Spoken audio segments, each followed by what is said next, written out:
Welcome to the DrFrankenSteve podcast with your hosts, Dr. Frank Williams and Dr. Steve Snodgrass, MD, FACS, where we discuss a broad range of topics without limitations. Let's get to it. Here's Dr. Frank and Dr. Steve. Hello, welcome back. This is the DrFrankenSteve podcast. I'm Frank Williams. This is Steve Snodgrass. We're going to be covering a topic today, which is actually blockchain, but it's got a lot to do with how blockchain in a specific way can help the supply chain, basically. And what happens, as you've most likely seen in the news over the last few months, and as recently as this past week and past month, for outbreaks of Listeria and different types of contaminations for food products. And so we're going to go how blockchain can actually help that and what it is and what it does to the body. And then Steve and I will just be going back and forth. I have a lot of background in this area, and Steve does as well, owning a blockchain company, but I do a lot more of the technical work. So I'll be going It's over a good thing. the technical aspects and everything. So first, how would you like to start, Steve? And as you guys know, we don't look at each other's research. He does a lot of the medical issues. I do some, but look at the, all the data and for the baseline subject, and then all the different stories that are going on out in the world today for the subject we're covering. Yeah, we started off having a discussion saying like, well, we've been hitting some heavy topics and that sort of thing. Why don't we go more lighthearted, but then kind of like the news cycle won't let you do that. No. So, and it's not, one of the things that there's always some sort of medical thing in the news that literally has the ability to affect all of us. Right. And so we feel like we can't run away from those. And as we blend the whole thing about blockchain technology and in this case, foodborne illnesses, because I think it's very important that people understand it, because, as I say, many times my field was general vascular surgery, and, I did what I did. And then outside of that world, you talk about your 3-foot world, that was my world. And so some of these things I don't really come in contact with that much, as like foodborne illnesses, although in Las Vegas for my 40th birthday, I got food poisoning. I thought I was going to die. And I was sick for like 6 weeks. But, oh, wow. Yeah, I was so sick.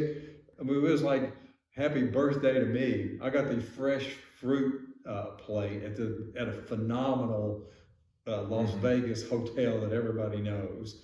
And something like, well, I'm going to eat healthy, and get my little fruit tray or whatever. And I got so sick. I was too sick to go to the hospital. So it was that bad. And so we're going to go over the bacterium Listeria monocytogenes. It's a pathogenic bacteria that causes an infection called listeriosis. And it's a strange thing in the fact that, it's an anaerobic bacteria, doesn't need oxygen to survive. So it can grow inside the host cells, reproduce, and then about 20 to 30% of these infections can be fatal in high-risk people. So that's a high mortality rate. That is. For a food poisoning. That's a very high mortality. And the other thing too is that I think everybody kind of knows it, but the very old, the very young, people who are immunocompromised, like with HIV or any kind of autoimmune disease, or HIV patients, or pregnant women, those are termed pretty much the ubiquitous high-risk groups. And so this is no different. They're at most risk.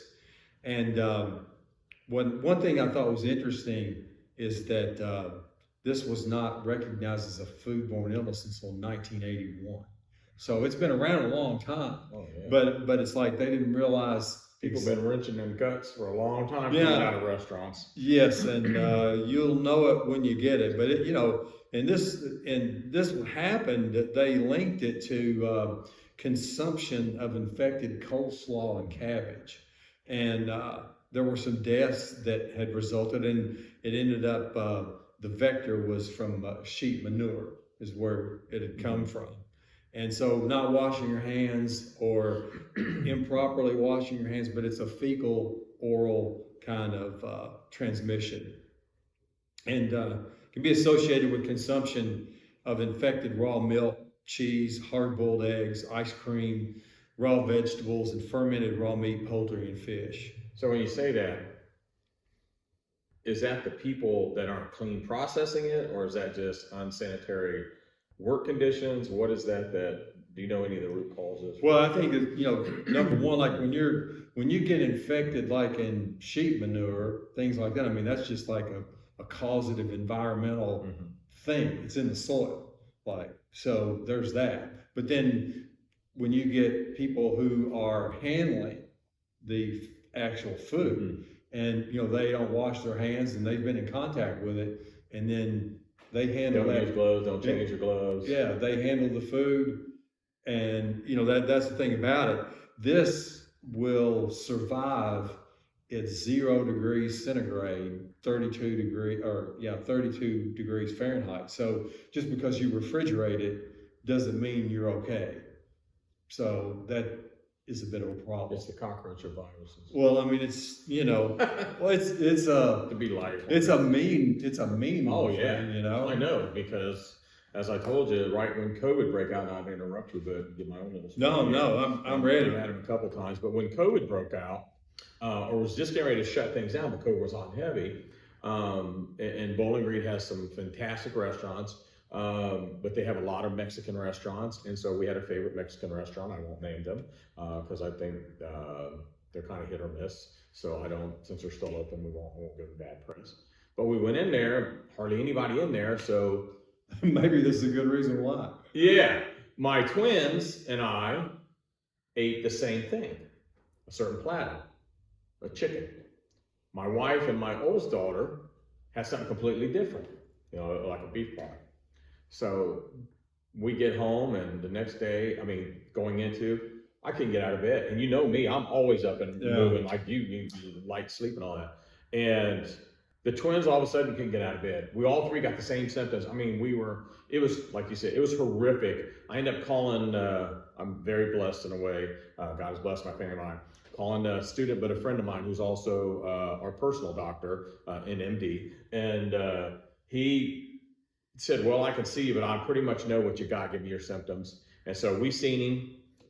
He did a virtual one. He said, well, let me see you. So he actually made a trip. We got checked out. We had food poisoning. And so he gave us up. He says, you're just going to have to suffer through this after. I can give you things to do this, but as long as it doesn't hospitalize you. And I thought for a while it was going to. It was so bad. And we have never been back to that place since. And then they shut everything down probably about 2 weeks later. It's a shame by 2 weeks, you could have saved me a week in the bed. Well, the thing about it that's interesting, and I've read a lot about it since we decided we're going to talk about it, but one of the things that's never mentioned, and it's to your point, but it's so commonsensical. But as a physician, when somebody comes in with those symptoms, you should say well, does anybody else in the family have what you have?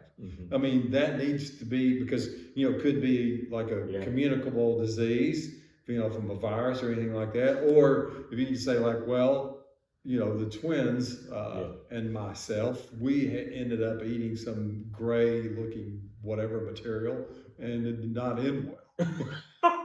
So, I mean, and the other members of the family ate something different and they're okay. So, I mean, it just shows you, hey, this is the source of where it came from. Yeah, fiesta caused the siesta.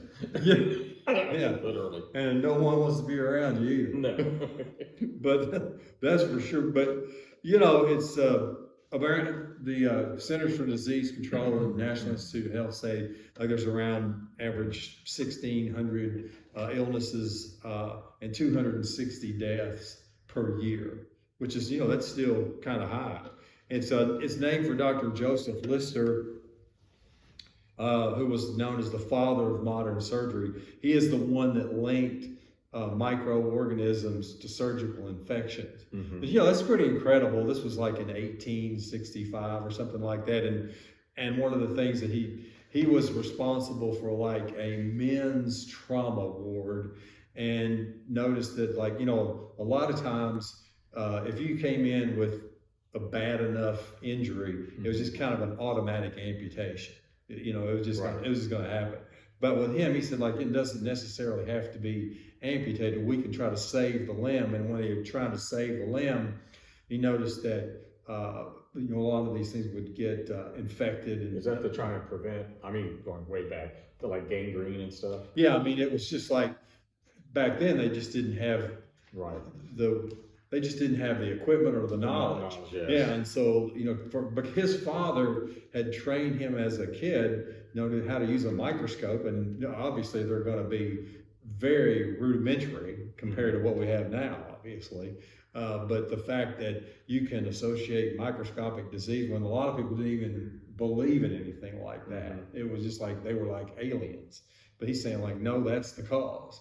And so he actually created like a phenol-based material, I think it's like carbonic acid, to treat surgical instruments before operations and things like that. And the rate of sepsis went down in death from like 45% to 15%. Pretty remarkable. That is. It's pretty remarkable. And so, you know, I guess he got Listeria named after him. Yeah. He got something out of it. Any royalties? I'd say that somewhere along the line, you know, 3 or 4 generations down the road, I would say. But when you get a super lawyer, there you go. But I always just thought that that it's interesting because, you know, out of a lot of the food poisoning, I mean, I was 40 years old when I got it, you know, and I'm a physician, and I know I was like, I knew I had it, knew what it was, the whole thing. And I mean, I was ending up like vomiting blood. I mean, it was like, and I was too sick to get off the bathroom floor. And you know, finally I could get to the point. I hadn't had a soda for years because I just don't drink them. But, you know, that, like, after a day of that, I had like a Coke, a real Coke. And it was like one of the best things I ever put in my mouth. You know, it was like fabulous. But other than that, I hadn't had a then you soda knocked on since. the hotel room next door to yours, and your wife said, "Are you done with all that?" No. Okay, I'll see you in a few days. Yeah, well, it was like one of those things where we had like this huge suite. For whatever, it was a huge suite. It had like 3 bedrooms or something. So it's like she could stay away from me, which she did. You know, I don't blame her. It's like I don't want to be with him. It's kind of like, you know, just like, are you alive in there? Yeah, I'm going to the show. Yeah. That's I'm scalping your other ticket. Yeah, it's just like, you know, enjoy, but, you know, I'll be back in a couple hours. So that, you know, there we go. But so anyway, this can infect any organ system, but it does have an affinity or a predilection for the central nervous system, which does come into play rather significantly. And back to my point earlier, pregnant women are advised not to eat soft cheeses like brie or feta, which could be contaminated. And also the bacteria can be acquired transvaginally from the fetus, and the fetus end up with a severe case of meningitis in the newborn, which is really pretty remarkable, because if you look at meningitis mortality, maybe 70%, I mean, that's exquisitely high. And then sepsis is 50%, and then neonatal infections, the mortality can be as high as 80%. So that's pretty wicked. So I have a question. Yeah. And if you know, fine. If you know, if I don't, I'll make it up. Yeah, that's good. So Listeria and Salmonella those are 2 different things, right? They're 2 different bugs. Yeah. Okay, 2 different bugs. Yeah. Yes. Because Salmonella can be like the vegetables and all those different things. Yeah. Right? I mean, there's just a lot of things that can cause foodborne illnesses, but this one in particular is just I have, you know, the mortality rate of it, and the fact that it affects the central nervous system like it does. I mean, it's pretty remarkable. And Yeah, it sounds like it's a lot worse than salmonella. yeah, I think I looked so. up CDC stats on salmonella just to go through the vegetables and different things, and like juice that Walmart had a problem with this past year, some cheeses, some other things. But the salmonella, I know the CDC says currently it's about 48 to 50 million people get sick from that every year, or from that foodborne illness. About 128,000 are hospitalized, and 3,000 of those die. Mm. That's a lot. That is. If you think about what you're eating and safely preparing, and prepping your food. Yeah, I'll go through these symptoms and then I'll turn it over to you. But I think it's important that everybody everybody knows about this. But they first start off with like flu-like symptoms, and it can be respiratory, but it's usually like GI, gastrointestinal. But there can be early onset of confusion and nausea, vomiting, diarrhea, which is just abbreviated in the medical world as NVD. Everybody understands that. And paralysis and tremors can happen if it spreads to the brain. And you get muscle involvement, which could be very severe, prevent you from functioning in your everyday life, and could end up causing you to be bedridden or so bad. And headaches that are so severe that they won't go away even with any kind of your standard headache medication. A loss of balance, so you can appear intoxicated. A stiff neck is one that you really ought to look for, because like in cases of meningitis, that could be what's called pathognomic for that, is when you move somebody's head and they just really can't tolerate that pain. Their neck is it's stiff and exquisitely painful. And so again, it hits the central nervous system and can cause convulsions as well, fever and chills.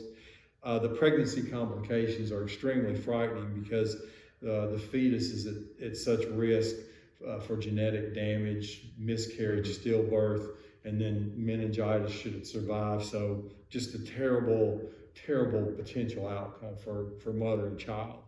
And fatigue on another level, to where you're so drained and exhausted, there's no energy. And also there's a risk of misdiagnosis, just because it shares a lot of symptoms with a lot of different things. So blood work, spinal tap to examine your cerebral spinal fluid, since it does attack the central nervous system. And then also can have like x-rays of the brain. You can have MRI or CT scan can possibly be used. And the treatment consists of IV ampicillin, penicillin. And I just saw where the FDA has approved a bactericidal spray that will kill the bacteria. Like you spray it on meat, on deli meats, and you spray it on deli meat and cheese. And so it is treated, can be treated. But I don't know really if I walked into the kitchen and I was making lunch for my family, or my wife was making lunch with the girls or whoever, my father, whoever, friends over, and everybody like a little deli sandwich? I got these little deli sandwiches. Hold on. Well, it's already been done. You don't ever know. Okay. That might be a little out there for people going, I think I'll have some water. Yeah. Yeah, it's already done. May help the weight loss industry. Yeah, people want to eat. I guarantee if you get it, it will. Oh yeah, yes. If you want to lose a quick 5, there you go. Because after that Las Vegas trip, I could fit into clothes that were decades old. It's like, I don't have to worry about that. But so now let's hit the blockchain, because it really is pretty fascinating. Yes. What the blockchain technology can do for this. It's remarkable. And do you remember which blockchain stopped all that contaminated meat from getting out? You mean the whole thing was a VeChain? Yeah, VeChain. Yeah, it was VeChain. Yeah. Not we're giving a shout out to VeChain, but they did stop. That could have been a horrendous thing. So how does blockchain work? I'm going to pause and let you look at a little video that tells you about blockchain. Imagine sending money to anyone, anywhere, instantly, without needing a bank. No fees, no delays. Welcome to the world of cryptocurrency and blockchain. What is cryptocurrency? Cryptocurrency is digital money that exists only online. Unlike traditional currency, it's not controlled by any government or bank. Instead, it uses cryptography, advanced coding, to secure transactions. Bitcoin is the most famous example, but there are many others.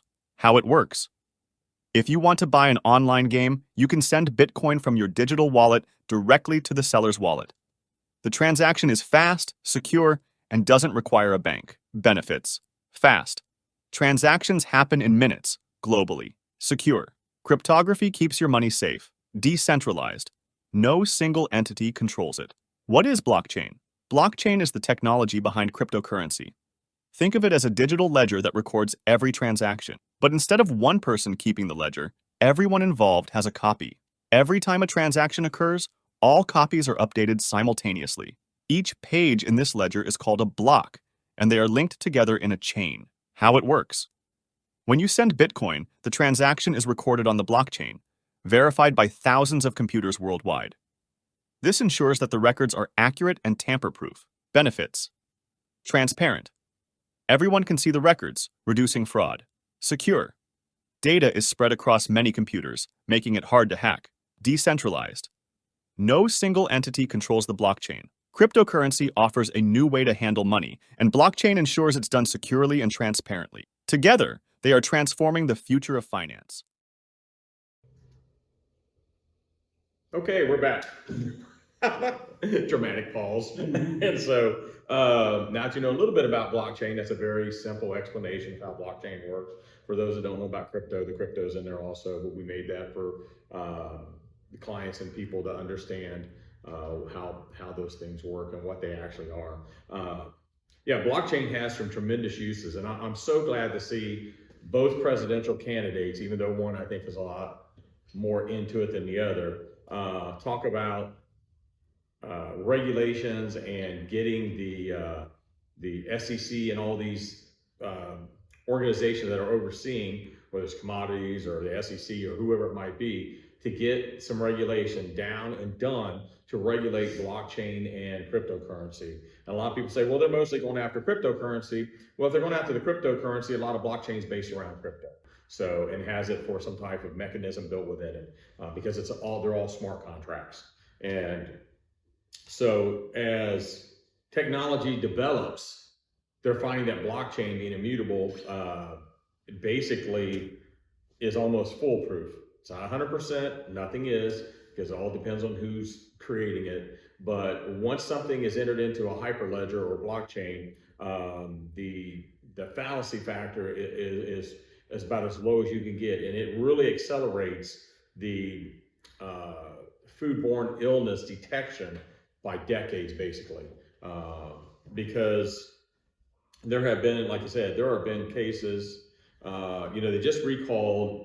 Kansas City just recalled nearly 10 million pounds of chicken, produced by a certain company. I won't say the names of the company. Then you had a major supplier to even like the different grocery stores who do, meats, and we can say the names, I'm just not going to. You've gotten a lot of senators, a lot of Congress people, even like Senator Richard Blumenthal, who's, saying a lot of these plants should be shut down because of the way they process, but because they're putting out, there's some of the biggest cases and continuing cases of some of these foodborne illnesses. So blockchain catches that. And how blockchain catches that is actually pretty remarkable in itself. Most blockchain, which is just a hyperledger, so it means, as you've seen by the video, there's 4 sides to each block or node, and all those have to match all the time. Same information being recorded as it goes through a verification process, and we're talking about instantaneously. Millions and millions of verifications and processes from point A to point B, from point B to point C. And if there's a break in there anywhere or something that interrupts that, then it's stopped automatically at that point. And how that is accomplished by the food industry is pretty simple. They use things called IoT sensors. I don't know if you're familiar with those, Steve. Yes. Yeah. Okay. I am. Okay. Good. Yes. We're going to promote him up into the blockchain. I'm wearing one right now. Okay. Yeah. So there are there are well over a dozen of these sensors. And these sensors do everything from like air quality, biomedical sensors, their cameras, their chemical sensors, they're electric current sensors. And what they do, it just means Internet of Things, basically. So there are sensors that are built in so that from the time this stuff actually goes all the way to the farm or the processing factory, these sensors can pick up on and know, because of the test, they will detect anything out of the ordinary. And so let's say you have, a supply truck picking something up. Supply truck gets delayed because of the hurricanes that just happened. So then that supply truck is, the guy don't want to, be eating all the gas or costing the company money. No, I'm not blaming truckers, but let's say during that process, he decides to shut down, that refrigeration unit goes down some below what it should, but he figures it'd be okay for, a few hours. What happens is those sensors will pick up on that, and once it gets to the level of which it's unsafe, they automatically send those sensors to the blockchain. The blockchain records it, and the warning goes out that that needs to be stopped because there's a potential level. If there are sensors that detect, let's say, like I said, temperature changes, they detect bacterial changes, those things can actually be stopped immediately. Because what happens is those things report to the blockchain. The blockchain is then through a program, like a software. That software monitors, as I said, from the time it's grown, basically, or the time it's raised, till the time it's processed, all the way to the time it hits the shelves. So everything is tracked. Where it used to be by clipboard and by an inspector may, he might have 15 trucks and inspects, this is of the same lot. Yeah. So out of this 15 trucks coming from the same farm, I'm going to inspect, a couple of them randomly to make sure they're okay. Blockchain doesn't do that. It inspects everything and all those trucks instantaneously.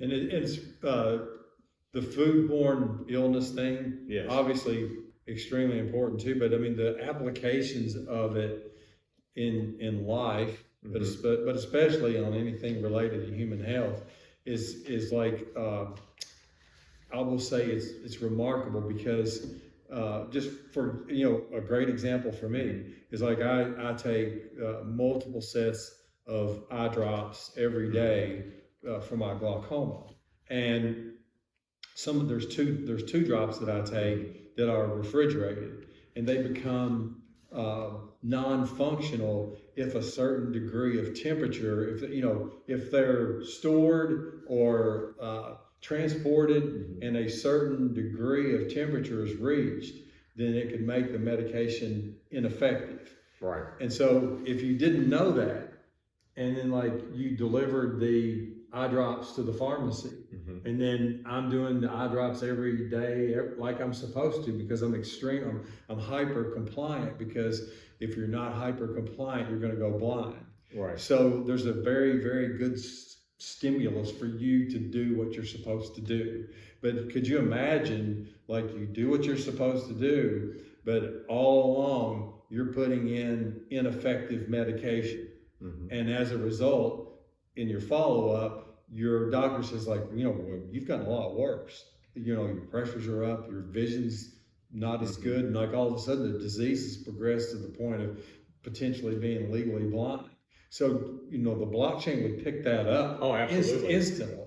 And so, whereas it probably would go unnoticed, if you didn't have that kind of technology that's going to be, employed. Yes, and they're even to the point with microsensors. So, and I'll go back to one we did not too long ago, a podcast on weight loss drugs, mm-hmm, the Ozempic, yeah, remember all that. Those drugs, after I asked the pharmacist, because when I was doing research for that, they said, well, those are refrigerated drugs and they need to stay refrigerated, because if they don't get refrigerated, like you said, they're not effective. And I don't know what the other consequences are, but like, somebody leaves them out for several hours and then they're at room temperature, then you put it back in a refrigerator, you may be taking that and paying whatever you're paying, and you're not getting any results. And then you're putting it in your body, and yes, who knows? So it may function. It's like a COVID vaccine. If I grow a third arm, I can use it. Otherwise, I don't want it. There you go. It's perfect. But yeah, absolutely. And it's amazing because some of the technologies that they're inventing, and these things are being invented and being researched every day. So I told you, Steve and I own a blockchain company with tech teams, and some of the stuff that we've been able to create and actually working on implementation is just remarkable in different industries. And so when you look at that, those micro sensors, I think we'll get to the point to where when you have, what is pin things they do for those weight loss, or like you're saying, your stuff, I could see them sticking those little micro sensors, in each bottle. Yeah. And so that thing then will, or each one, because it'll be mass produced, and during processing it's put on there and then activated once the actual medicine's into it. So it can track and know, hey, lot 1456982 is, we're looking like 30% of those have not met the temperature requirements, for sustainability to be on the open market. Yeah. So that would get, like you said, that would get rid of that. And the blockchain has many uses, obviously. It's healthcare is a big one, but those hyperledgers, there's something to be reckoned with, because blockchain technology is a number one for transparency, traceability, which is what we're talking about, and then data security, because they can't be messed with. So even if you thought and again, I'm talking back in 40s and 50s, if you had these old mob type inspectors or whoever that could be paid off, and I'm sure it goes on today, I'm not accusing anybody, but you never know who may be out there. USDA hasn't done the best job at this, so not knocking the USDA either. Just they have their hands I'm just gonna let you go. Yeah, they have their hands full. So, but I'm just quoting what Senator Blumenthal and some of the others that have talked about. Where these lots say, they'll be fine. They'll be fine. Don't worry about it. Hey, I got Mets tickets for the weekend, or I got, Cubs tickets or whatever. Plus, here's this. We can't afford to take this big loss and this big hit. And it's also, I use the terms interchangeably. Maybe I shouldn't, but I use the terms, blockchain and Web 3.0 interchangeably. And a lot of people who that you talk with about this and they don't know about it, it's like, if you don't make advancements, and like if you're stuck, I just compare it to just like, well, do you want like a calculator or an adding machine or whatever? I mean, it's like you have to lead in technology. You have to lead, and we've had this discussion many times. Yes. Is it's like if we are not the leaders in blockchain technology around the world, someone else will be, especially here in the U.S. Yeah, and if you don't want to be a follower, or lagging behind. No, you want to be the leader, because the technological advances that are associated with it, we don't even know what the capabilities are fully are yet. No, because we don't. It's going to be night and day, comparatively speaking. It's going to be just like when the internet was invented. That's right. So it's going to be a huge opportunity, but I think it's a must. It's an absolute must. And people, I think, need to understand that we must, as a nation, lead in blockchain technology. Absolutely. Yeah. Because like I was saying, it doesn't have to be somebody paid off. There's human error and fallacy. If these things are, and all of these sensors are working and all the data is being collected, where it can't be corrupted, because if it's corrupted, it's flagged. That's the number one way to do data security. Because from the hospitals, we talked about the largest hospital chains and some of the systems in the world have some of the best security software companies in the world working on. They've still been hacked, and they've been hacked here recently, and some of them have been hacked a couple times, a year. So of course they're not using blockchain technology, which if they'd like to contact us, we're more than happy with it to help them with that. But the fact that as the food supply gets more and more, I don't want to say expanded, because the Earth's obviously about 8 billion people. So as things come in, and here in the U.S., as Steve was saying, we have to be a leader in that, because the U.S. gets an awful lot of produce, meats, which I didn't even realize that, a lot of meats, a lot of their food supply is coming from overseas now. So we have to have some way of knowing, hey, I want to know from the time this was raised to the time it was processed, to the time it hit whatever way it was transported here, and making sure, because there are a lot of steps involved to get food. You had the dock workers strike here lately, just for a short time. Thankfully that's been resolved for a couple months. But that stuff sitting out there in those containers on those ships and sitting on the docks. If you have things that are in a refrigerated and after a certain period of time, blockchain is going to know, hey, this is setting way past its date, and it's going to report it, it's going to tell it, and it's going to flag it.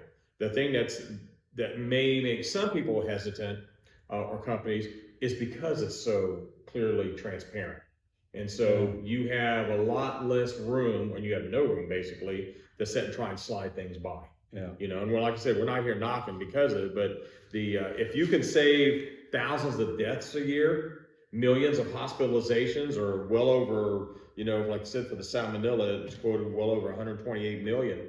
That's a lot of hospitalizations. Yeah. Well, if you look at what we were talking about earlier, what that case was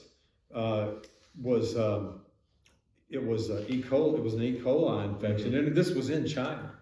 And it was an E. coli infection, and an outbreak of E. coli. And they had tried to find out the source of where this was coming from. And so basically you're looking at from the farm to the table, if you will, and there's a lot of steps in between. Which is the technical term, yes. And what happened was that they found out it had been some infected lettuce, I think, that had been stored in a truck, but it took them 3 weeks to find the source. And during those 3 weeks, they had tens of thousands of reported deaths and hundreds of thousands of hospitalizations. So if you put it in perspective of just like, the next time they had something similar, they employed the use of the blockchain.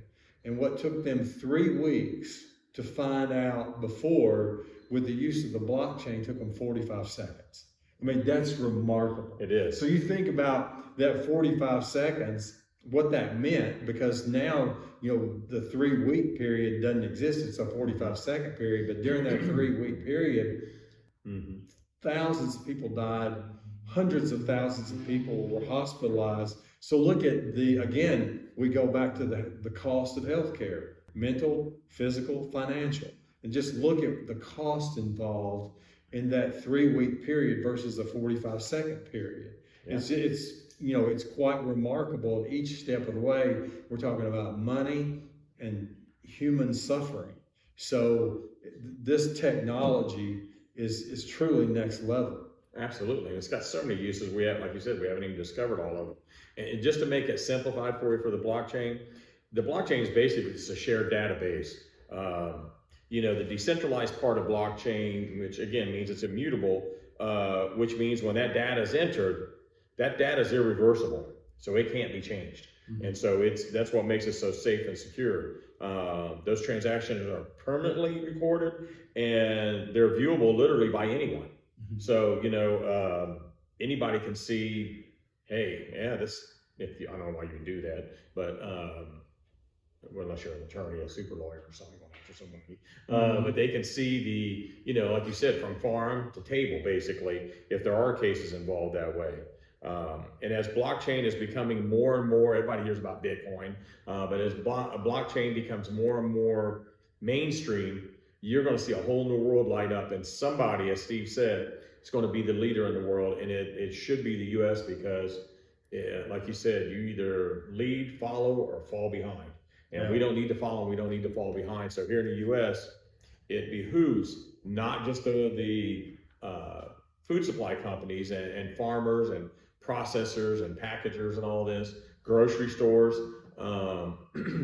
It also behooves, and I hate that word, behooves, but I'm using it, sound like I'm 86. No offense to 86-year-olds. But again, Dr. Steve Snodgrass. You've been reading your dictionary. Yeah. Open University in Great Britain, as they used to say. But it would help everybody to at least become familiar with what blockchain is and how it works. Because I run into guys who are IT techs that train with me, and bank auditors and stuff. They have no clue what the blockchain is. So I sent them our little video, which is supplied on this podcast for today's show. And they were amazed. They said, hey, that should have a lot of uses. I said, it does have a lot of uses. It will continue to have a lot of uses. But as far as cost savings, when you look at healthcare studies, when you look at healthcare reporting and electronic health records, all that, the blockchain is coming and for security purposes. And again, somebody's going to either lead, you're going to be following, or you're going to fall behind. And even for the largest healthcare organizations out there, food companies, if you think it can't happen, just go back over in 2024 alone and look at all the hacks, look at all the foodborne illnesses that are broken out. You'd think that would be getting better, but it's because it's getting so widespread and the demand is increasing, exponentially for that there needs to be some technology put in place. So, maybe that's something, if you're a senator, congressman, a presidential candidate, a president, if you're watching this later on, he or she, whichever that may be, not the way you identify, but the actual biological term, then what will happen is you need to really set some funding aside, because I do know that the FDA is currently developing and researching blockchain technology for these sensors and how they can make it work in and actually regulate it into the food supply and the food chain industry. Yeah. And I think things are becoming more and more, what we were talking about earlier, things are becoming more and more global in nature. Absolutely. And so it's like there's going to be a lot more room or a lot more chances for errors to take place. So it's like it's not like you're getting food from California or Florida and that's coming here. It's like coming from all over the world. And so there's a lot of things that can happen between here and there as it crosses these vast spaces. And to be able to keep a track of that, an accurate record of that, is just vital. I think it's just going to be something that is going to be right now. It's hardly heard of. We're going into the third decade of blockchain, or cryptography, basically.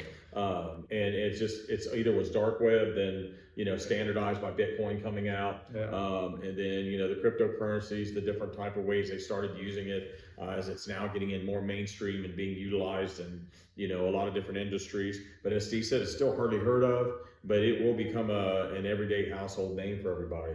I think it's going to be mandated at some point, because like you're either going to adapt and put the latest and greatest technology to work, or you're no longer going to be relevant.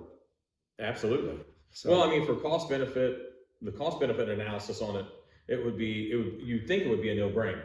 Yeah. People spend so much money on research, and then you got HR companies, efficiency companies going into all these larger ones. Hey, we can make it more efficient. We can do this. We can do that. Like, I know that the one presidential candidate, former President Trump, wants to put Elon Musk in, appoint him as an efficiency, director or something, to see where efficiency can be done in the government, to cut away from wasteful spending. It's the same thing with companies when they hire these teams and people come in and tell them they can cut costs and double up positions and all this. Blockchain's coming around for all those different industries and will be utilized to the point where the cost savings will outweigh any of the old school technology. And I this is one part of life where I'm extremely ignorant, but I'm just looking at it like from a transportation standpoint, like if truck tire pressures are low or whatever, and then that affects fuel consumption, right? Absolutely. And so those iOS sensors will pick up on that. So all those kinds of things, you're talking about cost savings that can be passed along to customers, that sort of thing, or companies can prevent losses in their balance sheets from knowing those that kind of information. So it's one of those things where the more information you have that you can put to use to benefit your company and thus the public, I mean, it really is. It is a no-brainer. It is. And it's not nearly as scary as most people think it is. You don't have to be an expert in computers and cryptography, any of that. If your company or someone has an idea, don't just jump on some of these companies out there that are charging exorbitant amounts of money to develop something, because I'm going to tell you, they're going to then hire tech companies from other countries or other places, and they're going to pay a fraction of what they're charging. I know that's capitalism, supply and demand, I'm all for that, but if you were trying to get something done in your industry, come up with an outline, find somebody that can, or a tech team or somebody that can actually help you bring that to fruition or the realization of, of that project that you're looking at. Because every industry needs it. Yeah. So we have tied in the use of the blockchain with the foodborne illnesses. Yes. And I think it demonstrates the point quite well, because everybody can relate to that. And, absolutely. And if you can prevent something like that from happening, how great is that? So it's an underutilized tool right now, but it will be a force to be reckoned with without question. And it will be under mass adoption without question. Mm-hmm. Sooner rather than later. Yeah. So thank you guys. We appreciate it. We'll see you at the next podcast. See you. Thank you. Thanks for listening to the DrFrankenSteve podcast. If you enjoyed this podcast, please hit follow or subscribe on the link provided so you can stay up to date on new episodes. Until next time, stay healthy and stay safe.